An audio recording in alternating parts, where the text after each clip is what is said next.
नमस्कार। आज बात करते हैं अमीर होने के मतलब की, लेकिन एक बिल्कुल नए अंदाज में। क्या कभी ऐसा लगा है कि दौलत के बारे में जो हमारी समझ है वो शायद थोड़ी पुरानी हो गई है? चलिए आज इसी बात की तह तक चलते हैं। तो सीधे मुद्दे पर आते हैं, है ना? सोचिए जरा, क्या हो अगर दौलत के बारे में हमें स्कूल में, घर में जो कुछ भी सिखाया गया वो सब गलत हो। मतलब अमीर होने का असली मतलब सिर्फ एक बड़े बैंक बैलेंस से कहीं कहीं ज्यादा हो तो। इस सवाल का जवाब पता है कहाँ छिपा है? एक बड़ी सिंपल सी कहानी में। और ये कहानी शुरू होती है एक खोए हुए सिक्के से। कल्पना कीजिए, एक छोटा सा 8 साल का बच्चा है। उसके पास बस एक ही सिक्का है और वो भी खेलते खेलते नाली में गिर जाता है। अब जाहिर सी बात है, बच्चा तो बहुत परेशान हो जाएगा, है ना? तो जब वो रोता हुआ अपने दादाजी के पास गया तो उन्होंने कुछ ऐसा कहा जिसने उस बच्चे की और शायद हमारी भी सोच बदल दी। उन्होंने कहा, बेटा प्रॉब्लम ये नहीं है कि तुम्हारा सिक्का खो गया। असली प्रॉब्लम तो ये है कि तुम्हारे पास खोने के लिए था ही सिर्फ एक सिक्का।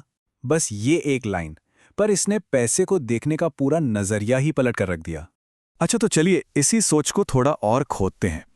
देखिए, अमीर होने का असली मतलब बड़ी बड़ी गाड़ियां या आलीशान घर नहीं होता। असली मतलब है वो आज़ादी। एक ऐसी आज़ादी जिससे इंसान न सिर्फ अपनी बल्कि दूसरों की भी मदद कर सके। तो साफ है, दौलत सिर्फ पैसों का खेल नहीं है, ये उससे कहीं ज्यादा है। तो फिर दौलत का असली इक्वेशन है क्या? आज के ज़माने में दौलत का मतलब सिर्फ पैसा तो बिल्कुल नहीं है, बल्कि ये तीन चीज़ों का एक कॉम्बिनेशन है। पैसा, टाइम और फ्रीडम, यानी मोबिलिटी।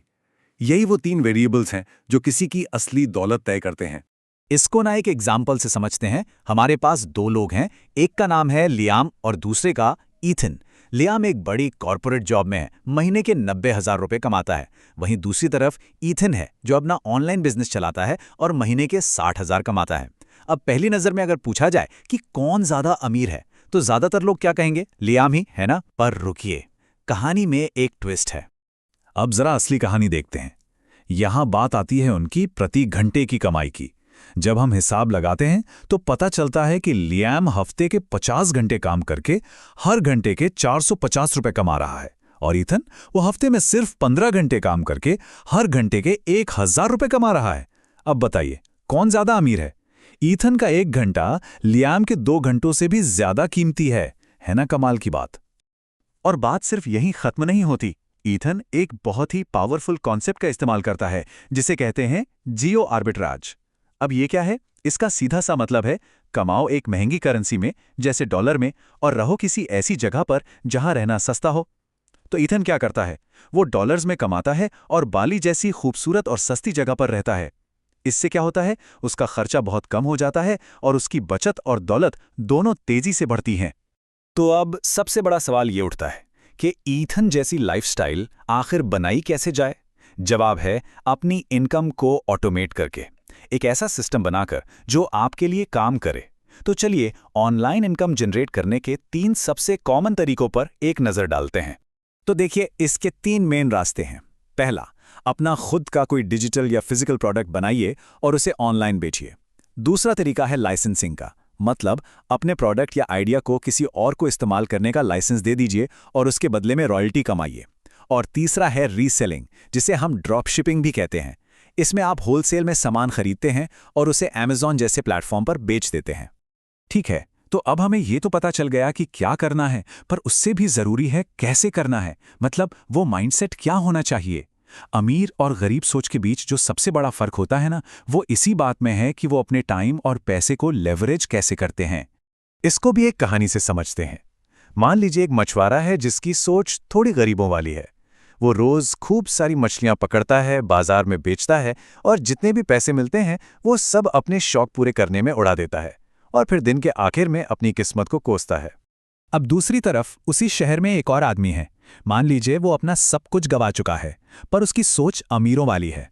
उसने भी मछली पकड़ना शुरू किया, लेकिन जब उसने अपनी मछलियां बेचीं और पैसा कमाया तो उसने सारा पैसा खर्च नहीं किया। उसने सिर्फ जरूरत भर का रखा और बाकी बचा लिया। और अगले दिन पता है क्या किया? उन बचे हुए पैसों से उसने 2 और लोगों को काम पर रख लिया। तो इस कहानी से हमें क्या सीखने को मिलता है? एक बहुत जरूरी सिद्धांत है, पे योरसेल्फ फर्स्ट। मतलब पहले खुद को पे करो। इसका सीधा सा मतलब है कि अपनी कमाई का कम से कम 10% हिस्सा कुछ भी खर्च करने से पहले ही अलग निकाल कर रख लो। अमीर सोच वाला इंसान अपने पैसे को वापस बिजनेस में इन्वेस्ट करता है, उसे बढ़ाता है, जबकि गरीब सोच वाला इंसान उसे मिलते ही खर्च कर देता है। और अब आते हैं आखिरी और शायद सबसे ज़रूरी आइडिया पर।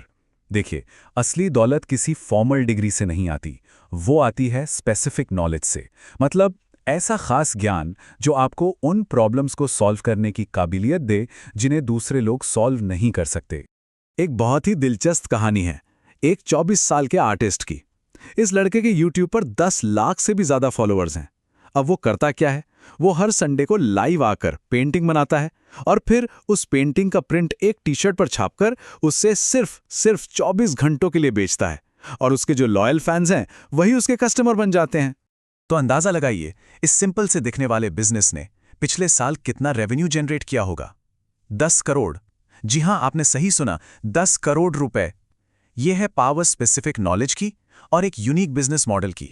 तो यहीं पर वो मेंटालिटी का सबसे बड़ा डिफरेंस सामने आता है। मिडिल क्लास को लगता है कि दौलत फॉर्मल डिग्रियों से आती है, जबकि अमीर लोग ये मानते हैं कि असली दौलत आती है स्पेसिफिक नॉलेज से। ऐसा ज्ञान जो आप डिग्रियां लेकर नहीं, बल्कि असल जिंदगी की प्रॉब्लम्स को सॉल्व कर करके सीखते हैं। चलिए, इस पूरी बातचीत को जिम रॉन की एक बहुत ही पावरफुल बात के साथ खत्म करते हैं। वो कहते हैं, फॉर्मल एजुकेशन से आपकी रोजी रोटी तो चल जाएगी, लेकिन सेल्फ एजुकेशन आपकी किस्मत बना देगी। तो असली सवाल ये नहीं है कि आपके पास कौन सी डिग्री है, असली सवाल ये है वो कौन सी यूनिक प्रॉब्लम है जिसे सिर्फ आप सॉल्व कर सकते हैं और कोई नहीं। इस सवाल पर सोचिएगा जरूर।